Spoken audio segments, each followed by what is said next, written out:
Hey guys good morning नमस्ते जय जगन्नाथ। तो आज मु और मोर सांग आसिक पहुंची जाइथिलु आम गाँव एक पोखरी पाखरे।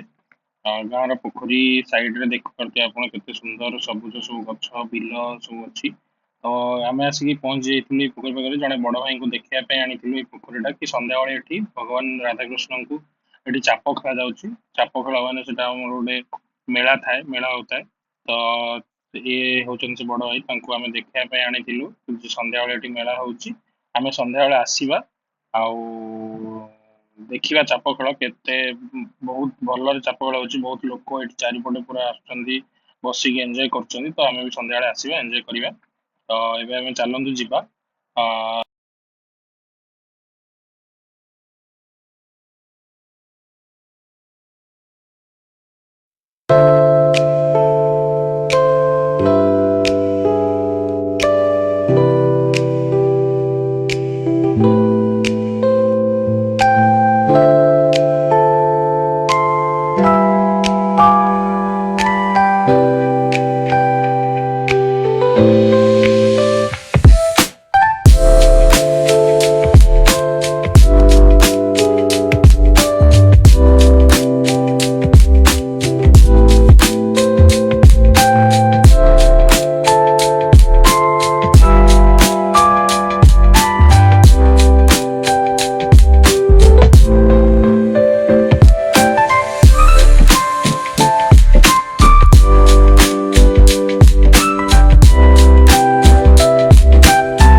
सकाल सकाल गाड़ी रे बुलू बुलू हठात मन पड़ेगा कि अरे आज तो हूँ रविवार।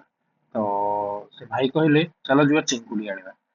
आमे कहलु कथा हेलु चलो जीवा चिंगुड़ी आनिबा। पुणी से भाई कहले ना चिंगुड़ी नहीं देसी माछ आनिबा।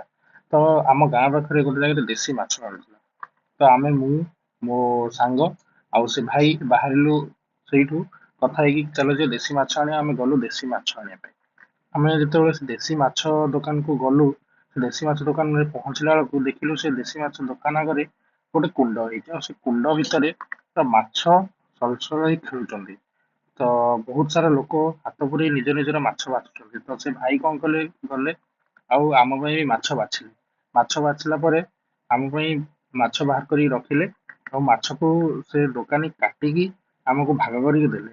ଆମେ ତିନି ଜଣ ନିଜ ନିଜର ମାଛ ଭାଗ ଧରି ବାହାରିଲୁ ପୁଣି ଘରକୁ।